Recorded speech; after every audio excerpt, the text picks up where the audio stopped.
महाराज जी, काफी बच्चों की स्थिति लगभग ऐसी हो रही है महाराज जी, उसको आपको सूचित करना चाह रहे थे। महाराज जी, अभी मैं 18 साल की पूरी हुई। महाराज जी, मैंने शराब एवं सिगरेट का भरपूर सेवन किया है। नशे की दवाई अपनी दादी को पिलाई ताकि एक पुरुष को अपने घर बुला सकूं। मैंने अपनी दादी के कान के जेवर गिरवी रखकर कई पुरुषों का संग और सारे दूरदर्शन किए। जब ये बात माता पिता को पता लगी तो उन्होंने महाराज जी फोन छीन लिया। महाराज जी, अभी भी मनमाने आचरण कर रही हूँ। महाराज जी, मैं सुधरना चाहती हूँ। महाराज जी, मेरे को हाँ, मेरा ये तो जीवन बहुत बर्बाद हो जाएगा नहीं तो। मतलब ये तो बहुत हानि का विषय है। जैसे बहुत हानि का विषय, पर यही प्रायः हर बच्चा बच्ची के आचरण बनते जा रहे हैं। ये जो गर्लफ्रेंड बॉयफ्रेंड एक नशा चला, इसी से सब हमारे महाराज जी, बच्चे स्कूल कॉलेज में प्राय ऐसी स्थिति बनती प्रायः जा रही है सब महाराज जी। सब मतलब बहुत कठिन है। बहुत बहुतों का प्रश्न है और सबकी लगभग हम देख रहे हैं महाराज जी। इसमें हम इसलिए असमर्थ हैं कि अगर आप सुधरना ना चाहो तो आपको कोई सुधार नहीं सकता। और आप सुधरना चाहो, मान लो अभी कहीं ना कहीं आप में पवित्रता बकाया है, तब आपकी हिम्मत आई, आप सभा में अपनी बात रख पाई हैं। अगर पूरी अपवित्र अंतःकरण की वृत्ति होती तो आप बोल ही नहीं सकती थी। जी पहले नाम जब होता था, आपका सत्संग भी सुनते थे, पर जब से ये बुरे आचरण होने लगे सब छूट गया। आप पहले तो नियम लो कि कभी शराब नहीं पियोगी, ठीक है। दूसरी बात, अब तक जो हुआ सो हुआ। अब किसी पुरुष का संयोग नहीं करोगी। जब तक ब्याह ना कर लो तब तक पुरुष का संयोग, समझ रहे हो?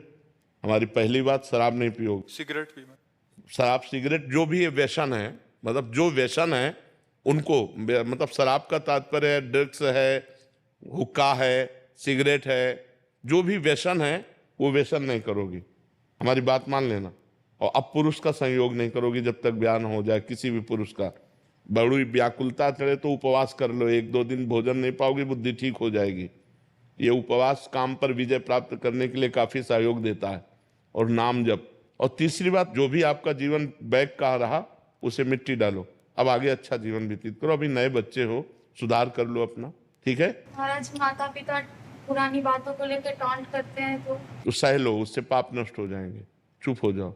वो जो अंदर जलन होगी ना, उससे पाप नष्ट हो जाएंगे। चुप हो जाओ, अब कोई नया पाप मत करना। महाराज जी, इनकी बहन, इनके माता पिता जी अब स्वीकार नहीं कर रहे हैं इनको, मतलब इनको बेदखल करना चाह रहे, तो ये भी चाह रही थी कि हमें बेदखल करते हमें स्वच्छंदता मिल जाए, तो वो बिल्कुल भी स्थिति में नहीं। और वो इनका दिया का कुछ खाना भी नहीं जा रहे, क्योंकि दादी को दवाई खिलाती थी तो उनके मन में बहुत डर बैठ गया कि इनका दिया वो कैसे खा ले। आचरण तो बहुत गलत हो गए हैं। पिताजी के लिए कुछ कह दीजिए, क्योंकि वो आपको सुनेंगे तो हो सकता है उनके मन में कुछ हो जाए, तो इनको स्वीकार कर ले, वरना वो स्वीकार नहीं। वैसे चाहिए, देखो वैसे हमारे जैसे भगवान का स्वभाव है कि घोर वैश्यागामी भी जब सुधरना चाहा, भगवान की शरण में आया तो भगवान ने संत बना दिया।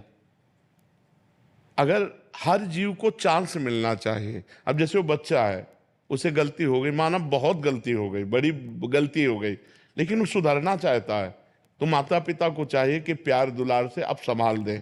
और वो बच्चा जब हमारे सामने कह रहा है कि अब नशा नहीं करेंगे, अब गंदी बात नहीं करेंगे, तो निश्चित सुधार हो सकता है। सबको ही सुधरने का चांस है, सबको चांस है। हम कहते हैं बुढ़ापे तक चांस है, अगर आखिरी में सुधर जाए तो सुधार हो जाए। तो ऐसा नहीं है कि ये गलत है तो फिर उसको जीवन भर हम गलत कह के टॉर्चर करते रहे।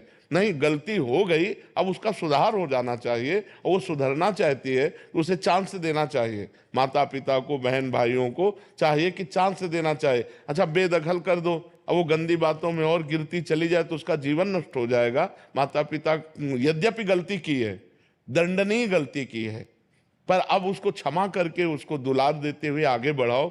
सबको सहयोग करना चाहिए एक दूसरे का, कि गिरते हुए को थाम करके आगे बढ़ाने का, ना कि गिरते हुए को लात मार के और फैला देने का। अब माता पिता छोड़ देंगे तो गिरते हुए को और गिरा दिया ना, अब वो तो और स्वतंत्र हो जाएगी और पागलपन चढ़ जाएगा, फिर क्या आएगा अंतिम में, राइट। महाराज जी सामर्थ्य नहीं है छोड़ने की। नहीं, छोड़ दो बच्चा, नहीं तो किसी काम के नहीं रहो। वो भी कह रहे कि एक बार अटेम्प्ट भी कर लिया है। नहीं, वही तो हम तो जो निर्णय बता रहे हैं वो बुद्धि का बता रहे हैं। जो गलत बुद्धि जाती है उसका अंतिम निर्णय यही होता है। सुधार लो, आज जो हम कह रहे हैं मान लो, नहीं तो इसके बाद वो दुर्गति होगी। यही नहीं, नरक में दुर्गति होगी और अन्य जीवों में जब बनोगी तो दुर्गति होगी। अभी मनुष्य सुधार सकती हो, कैसे नहीं सुधार सकती? महाराज जी अंदर से सामर्थ्य कैसे सामर्थ्य नहीं? ऐसे कैसे कि तुम शराब पीते हो, सिगरेट पीते हो और अपनी दादी को तुम नशा दे करके व्यभिचार करती हो? ऐसी तुम्हारी हिम्मत कैसे हो गई? धिक्कार तुम्हारे मनुष्य शरीर को। अभी तुम्हारे पास शासन नहीं पड़ा, इसलिए तुम्हारी मनमानी चल रही कि मैं ठीक नहीं कर सकती। भय से सुधरते हो। अगर बचपन से सुधारा होता ना तो गंदे आचरण बनते नहीं। पहली बार अगर जो गलती की थी ना उसी समय तुम्हें शासन में ले लिया जाता तो आप ठीक हो जाती। अब मनमानी आचरण, अरे बूढ़ी दादी, उनको अब पौष्टिक वस्तु पानी चाहिए कि उनको बेहोश करने वाली चीज पानी चाहिए? तुम्हें ब्रह्मचर्य से रहना चाहिए पर पुरुष से। ब्लैकमेल करने लगती है, जानती है कि इनको मन में भय थोड़ा सा डाल दिया तो ये ब्लैकमेल कर देती है कि हमको अगर मारोगे तो हम सुसाइड करेंगे। नहीं, तुम भी सुधरो और उनको माता पिता को भी सुधर कर दो, इसको सुधरने का चांस दें। सुसाइड कोई अंतिम निर्णय नहीं है, बहुत दुर्गति होती है सुसाइड के बाद। आप 5 स्टार होटल थोड़ी रखा कि क्या होटल में पहुंच गए, दुर्गति है, प्रेत योनि की प्राप्ति होती है, महान दुखदायी होती है। सुसाइड को तो सोचो मत। अपने आचरण को सुसाइड कर सकती हो, शराब नहीं छोड़ सकती, व्यभिचार नहीं छोड़ सकती, गंदे आचरण नहीं, नाम जप करो और सुसाइड की कभी सोचना मत ही। और माता पिता से कह दो कि एक बार क्षमा करो, उसको अच्छे मार्ग में चलने का चांस दो। इसी तरह के वीडियो देखने के लिए चैनल को लाइक एंड सब्सक्राइब करें।